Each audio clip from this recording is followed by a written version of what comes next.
Hello, my name is Peter Summerfield and I've been a member of the congregation at St Nick's for about 15 years. I became a church warden in 2013 and I'm now deputy church warden.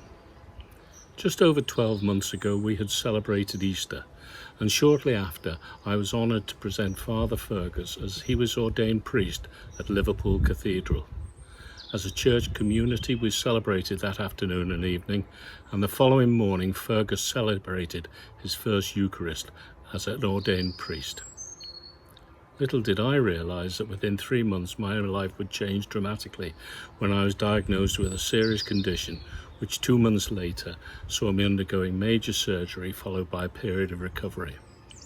During my spell in hospital, in critical care, high dependency and on a general ward, and while recovering back at home, the care and attention I received from every aspect of our marvellous National Health Service was outstanding. I was treated with compassion, with dignity, and when appropriate, with humour. Throughout this time I was blessed by regular visits from loved ones, close friends and clergy from St Nick's and elsewhere. It was also a great comfort to receive Holy Communion while I was recovering in hospital. In total, I was unable to attend church for 4 weeks, which is 3 less than we at St Nick's have missed since the lockdown began. These 7 weeks also include the many services we offer over the Easter period. At least while I missed those weekly services, I had the benefit of my family, my friends, and the wider church family visit me and cheer me up, some occasionally overstaying their welcome.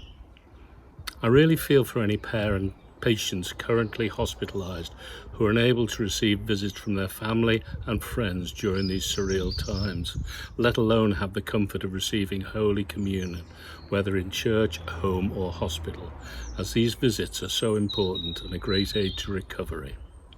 I also wonder how the families of those who have recently passed are coping with the emotional roller coaster of organising a funeral with the many restrictions currently in place. Who knows how long it'll be before we can receive the host or a blessing back in our chosen place of worship. Hopefully it'll be very soon. While we are currently not allowed to attend church, we are stimulated by the online resource provided for us by Father Crispin, Father Fergus, Father Bill and Reverend Michelle, and all the others who are contributing to these reflections on a daily basis. This has proved to be a great source of comfort for so many of us and has enabled members of the congregation to stay connected to St Nick's. None of us could have imagined a few months ago that we would be forbidden from attending church and going about our daily routine as we usually do.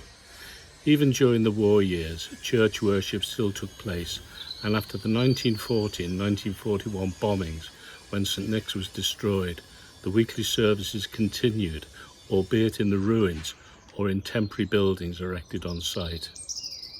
I am now shortly to undergo further surgery, and while this current lockdown situation continues, I won't be able to have visitors, either in hospital or when I'm back home. This will be equally difficult for them and for me.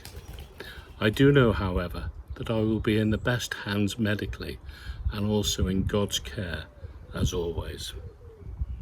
As I reflect on the past 12 months, a quotation from the musician Marlon Rico Lee resonates with me.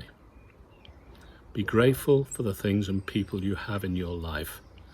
Things you take for granted, someone else is praying for. Stay safe and well.